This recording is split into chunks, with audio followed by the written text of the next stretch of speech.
আপনাদের পাশে সেবক হিসেবে থাকতে চাই। আপনারা আমাকে পাশে রাখবেন, আমিও আপনাদের পাশে থাকতে চাই এরকম সাধারণ মানুষ হিসেবে।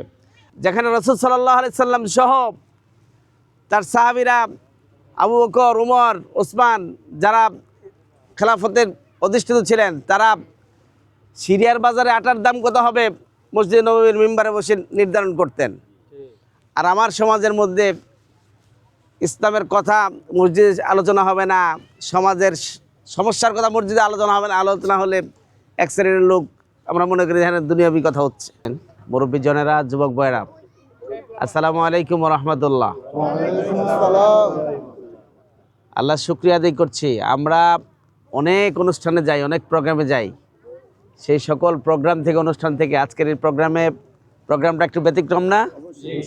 এই প্রোগ্রামে আসতে পেরে আপনারা খুশি না বেজার?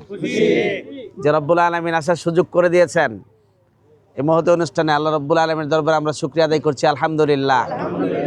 সম্মানিত ভাইরা, লোকমান ভাই বলেছেন, আল্লাহ রাসূল সাল্লাল্লাহু আলাইহি সাল্লাম বলেছেন যে ব্যক্তি দুনিয়াতে একটা ঘর বানাবে, মানে মসজিদ বানাবে, আল্লাহ রব্বুল আলামিন তার জন্য জান্নাতে একটা ঘর বানিয়ে দিবেন। এই ঘর বানাতে গিয়ে একলাই একটা ঘর বানায় দেওয়ার সাধ্য অনেকেরই নাই। তাহলে তার ব্যাপারে ঘোষণা কি? কেউ যদি সহযোগিতা করে তার জন্য আল্লাহ দিবেন। আজকে দুপুরে আমি জোলার পাড়ে 21 নম্বর ওয়ার্ডে জোয়ালার পাড় বাজার যে মসজিদটা, মসজিদ উদ্বোধন করলাম, অনেক লোকজন হয়েছে। সম্মানিত এলাকাবাসী, এই মসজিদ আমরা যেই আদর্শ লালন করি, আমাদের আদর্শ নেতাকে মুহাম্মদ সাল্লাল্লাহু আলাইহি সাল্লাম, আল্লাহর প্রেরিত রাসূল। লাকাদ কানা লাকুম ফি রাসূলিল্লাহি উসওয়াতুন হাসানাহ, একমাত্র আদর্শ মুহাম্মদ সাল্লাল্লাহু আলাইহি সাল্লাম। রাসূলকে ছাড়া অন্য কাউকে আদর্শ হিসেবে গ্রহণ করা কি জায়েজ আছে? জায়েজ নাই। সেহেতু মুহাম্মদ সাল্লাল্লাহু আলাইহি সাল্লাম মক্কা থেকে যখন মদিনায় চলে গেলেন, সেখানে প্রথম মসজিদ করলেন মসজিদে কুবা, আবু আইয়ুব আনসারীর বাড়িতে। মসজিদ কেন করলেন?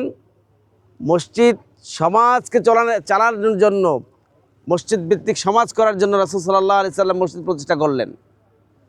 আজকে আমাদের সমাজে মসজিদগুলো হয়, আমরা মনে করি যে মসজিদে অনেক জায়গায় লেখাই থাকে মসজিদে দুনিয়াবি কথা বলা হারাম, লেখা যায় না? এ কথাটা কি সঠিক কথা?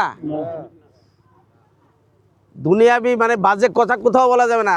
আল্লাযিনা লাগুম মুরিদুন, মোমেন কখনো কি করে না, বাজে কথা বলে না।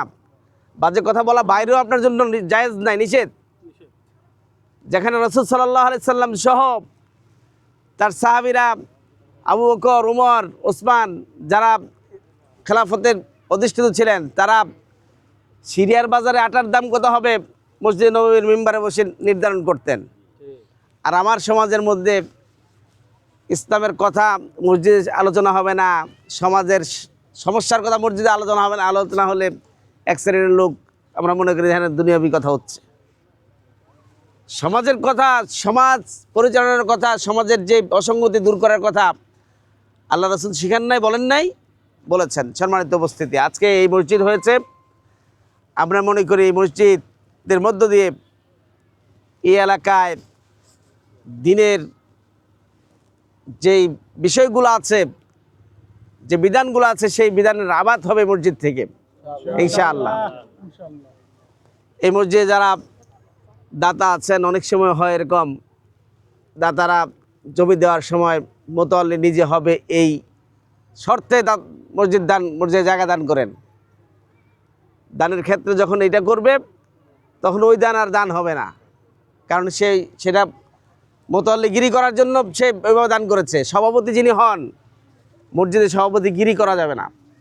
আপনি দায়িত্বশীল, আপনি এলাকার যারা আছে সবার সাথে পরামর্শ করে, অসুর অবাইনাহুম, পরামর্শ করে এই মসজিদ চালাবেন সবাইকে নিয়ে, এখানে যাতে বৈরিতা কোনো তৈরি না হয় সেই দৃষ্টিকোণ থেকে সবাই সবার প্রতি সহমর্মিতা দেখে আপনারা এই মসজিদকে সামনের দিকে নেবেন ইনশাআল্লাহ। আমরা যারা এখানে আসছি, মসজিদের আরও সুন্দর করার জন্য, মসজিদকে আরও শানিত করার জন্য আমরা আপনাদের পাশে থাকবো ইনশাআল্লাহ। পাশাপাশি এই সমাজ ব্যবস্থাকে পরিবর্তন করার জন্য এই দেশটা তো একটা নিয়মে চলে, আইনে চলে, তাই না? বর্তমানে দেশ চলে মানুষের আইনে, তাই না? কি বলেন? বাংলাদেশের যে সংবিধান সেটা মানুষের করে না? কিন্তু আমি মুসলমান, আমি ইমানদার, আমাকে চালানোর জন্য, চলার জন্য কোন সংবিধান কি আমার স্রষ্টা দিয়েছেন? সেই সংবিধানের নাম কি? সেই সংবিধানের মধ্যে আপনি কিভাবে খাবেন, কিভাবে ঘুমাবেন, কিভাবে পরিবার চালাবেন, রাষ্ট্র চালাবেন, সকল বিষয়ের বিধান আছে কিনা? আজকে যদি সেই সংবিধান দিয়ে দেশ চলে তাহলে কি শান্তি আসবে না? শান্তি আসবে।